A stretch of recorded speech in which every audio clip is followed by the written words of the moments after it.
There's a question from Moodley. Does IPR Act apply only to IP that can be commercialized? The IPR Act doesn't apply only to IP which can be commercialized. And the reason why the aim is to ensure that intellectual property is protected and then commercialized. But then commercialization, we normally, when we look at commercialization, others will look at it in terms of selling it. But there are other forms of commercialization. For instance, if I develop something just to help my rural community, it may not necessarily generate revenue, which in the bigger scheme of things, that's what would the other people would deem it necessary, but then it might have some social benefits. So the IPR Act applies to those institutions who conduct research and development using public funds. It has nothing to do with commercialization. The commercialization is the ultimate goal of what should happen to the IP which is created.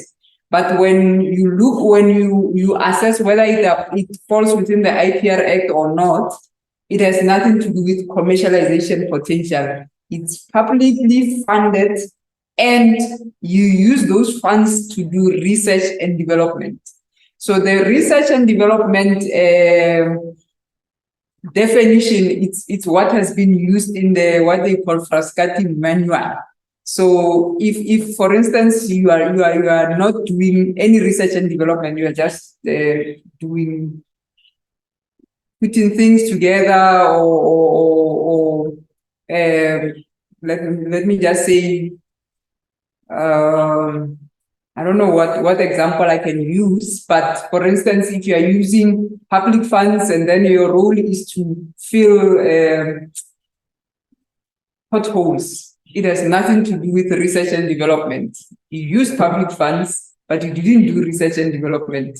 You just used cement to plow into the potholes. So the IPR Act would not be applicable to you. So it has nothing to do with commercialization per se.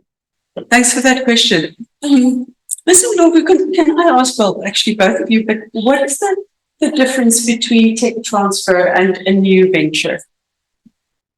So the new venture is more or less a spin-out company that is created from the scratch to conduct business operations that are directed by that intellectual property. I can give an example of in the ICT domain. Based on the origins of this IP, or rather maybe irrespective of the origins of the IP, it might be decided that it will take a new company altogether to take that to the market. When it comes to the academia space, it protects the university to continue transacting because they don't need to be, open for litigation and other commercial transaction mishaps that may incur. We have a body of knowledge generation and skills development, that is our higher education training institutions, and they need to also drive that while also we pushing for the country in general to now find a way to exploit that knowledge into economic outcomes. However, when now we're venturing into a new spin-out company, I am not saying it's only from universities, it was an example, but that is how you now create a new venture that will undertake commercial activities and operations, and its existence is solely to make revenue and partnerships and all the other transactions that would be around how is it that we want to exploit this to its maximum potential. And with the other modality, you would have licensing, where this brilliant innovation comes from this innovator, single-handedly, if you feel that you don't have the resources to undertake the market, the hard lifting way, but you want to license it to one or many people, that is where now you are either transferring the full suite of your IP to one party, or you are holding on to the rights of your IP to yourself, then you are licensing it out to as many relevant parties as possible, because they require your underlying IP for them to do their own business operations, and you get a revenue split out of that coming into your income, and then your company or your existence or your entity grows nevertheless. So it's more around the modalities of how one wants to exploit the IP. Thank you. Okay, thank you for that clarification. Thank you very much for that answer. Any more questions? Ndemiso. Thank you very much, Dr. Kingo, for your question and raising that issue here. I think it is indeed an important one to take forward. Any other questions? Would you like to say a last word?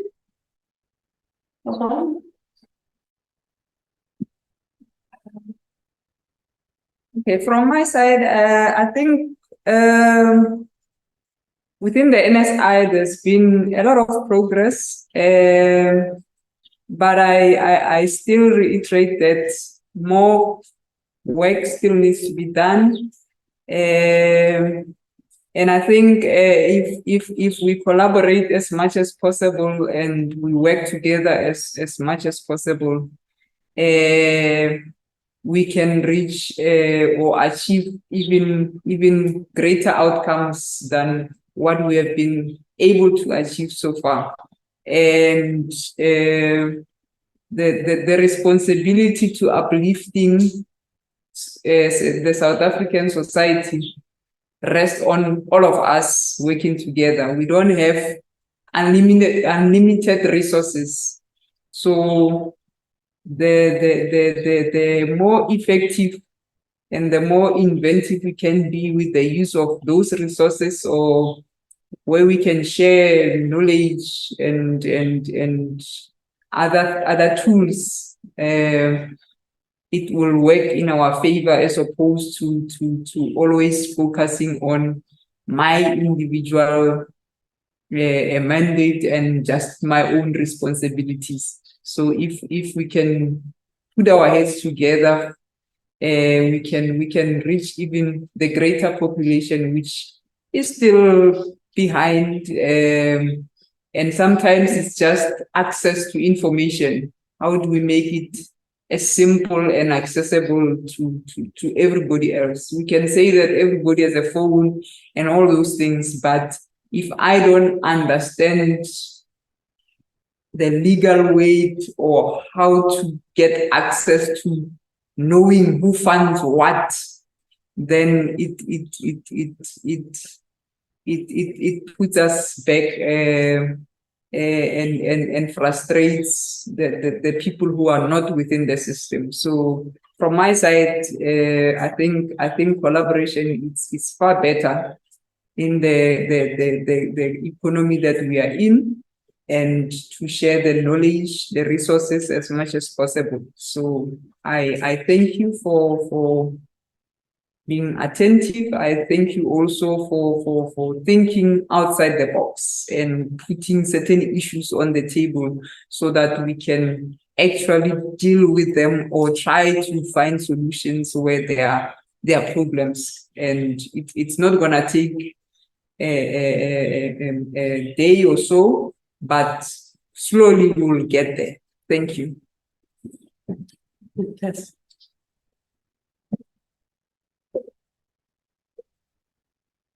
From my side, I would like to reflect on the fact that we are a powerful country.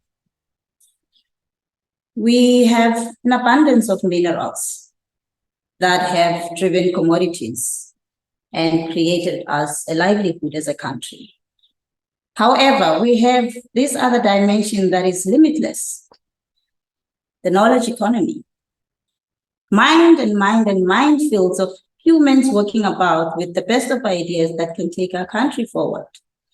So with that, I seek to pledge to every innovation practitioner and finance practitioner, capitalist, everybody that is responsible, including government, which is also my principal and shareholder, but everybody that can play a role in activating this knowledge economy to become a real tangible source of diversity, diversifying in terms of sectors, creating new sectors that didn't exist before, and also untapping global markets that did not know that we were even players in, because all the solutions are in our minds.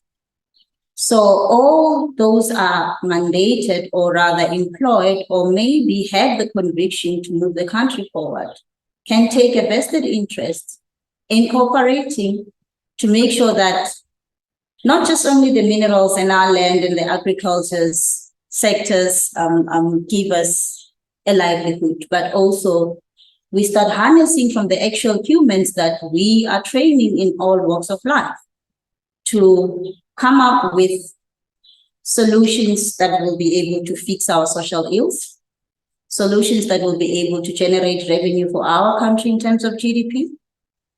And let's wake up and try and improve each other's lives. Quality of life of the next person has to be felt. When I travel to developed economies, the one thing that I appreciate is their lifestyles, but it's based by a working, well-functional infrastructure that makes their, quality of life quite cheaper and bearable. And we would like that for our communities.